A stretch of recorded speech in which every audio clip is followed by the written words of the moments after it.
ಪಕ್ಕ ಬನ್ರಪ್ಪ ಮಕ್ಕಳ. ಒಂದು ಕಾಡಿನಲ್ಲಿ ದೊಡ್ಡ ಕೊಳ ಇತ್ತು. ಕೊಳದಲ್ಲಿ ಬಣ್ಣ ಬಣ್ಣದ ಮೀನುಗಳು ವಾಸವಾಗಿದ್ದವು. ಅದರಲ್ಲಿ ದೊಡ್ಡವಾದ ಒಂದು ಕೆಂಪು ಮೀನು ಇತ್ತು. ಅದು ಪುಟ್ಟ ಮೀನುಗಳನ್ನು ಹಿಡಿದು ತಿನ್ನುತ್ತಿತ್ತು.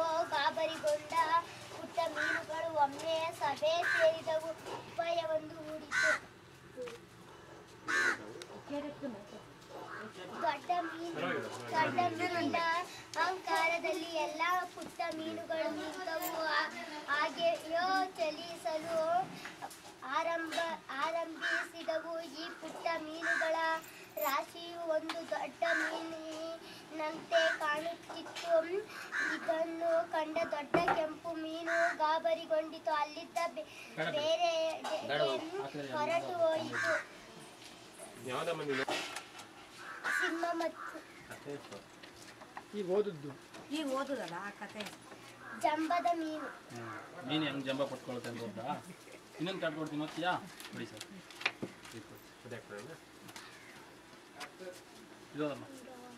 ಒಂದು ನದಿ 36 ಹರಿನಾಮ ಸ್ಮರಣೆ. ಒಂದು ದಿನ ಇತ್ತು. ಒಂದು ನದಿ ತೀರದಲ್ಲಿ ಬಹುದೊಡ್ಡ ಪಂಡಿತರು ವಾಸವಾಗಿದ್ದರು. ಇವರನ್ನು ಭೇಟಿಯಾಗಲು ಬಹಳ ಜನ ಬರುತ್ತಿದ್ದರು. ಈ ಪಂಡಿತರ ಮನೆಗೆ ಲಕ್ಷ್ಮಿ ದಿನಲೂ ಹಾಲು ಕೊಡುತ್ತಿದ್ದಳು. ಒಂದು ದಿನ ಪಂಡಿತರು ಬೇಗನೆ ಹಾಲು ತಂದು ಕೊಡಲು ಹೇಳಿದ.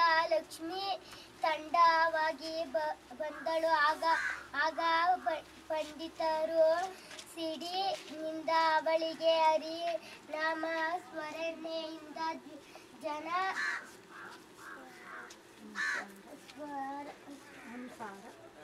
ಸಂಸಾರ ಸಮುದ್ರ ದಾಟಿ ಬರುವಾಗ ನಿನಗೆ ಸಣ್ಣ ನದಿ ದಾಟಿ ಬರಲು ಇಷ್ಟು ತಡವಾಯಿತೆ ಎಂದರು.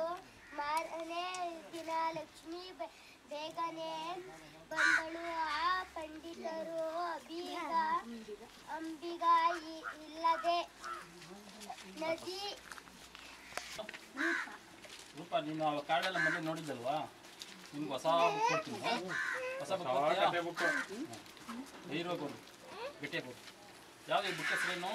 ಪಂಡಿತ ಮತ್ತು ಗೌಳಿ ಗಿತ್ತಿ.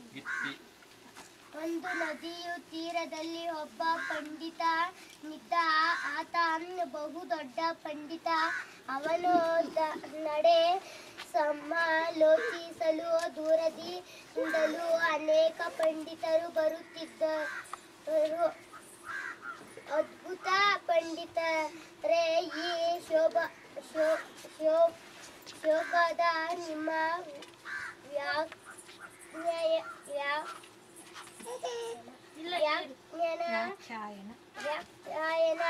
ತುಂಬಾ ಚೆನ್ನಾಗಿತ್ತು. ಏನು ಸೊಗಸು. ಮಿತ್ರರೇ, ನಿಮಗೆ ಕೃತಜ್ಞ, ತುಂಬಾ ಕೃತಜ್ಞ.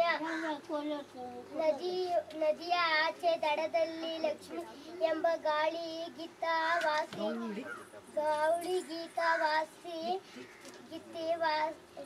ವಾಸಿಸುತ್ತಿದ್ದಳು. ಆಕೆ ಪಂಡಿತರಿಗೆ ಹಾಲು ತಂದು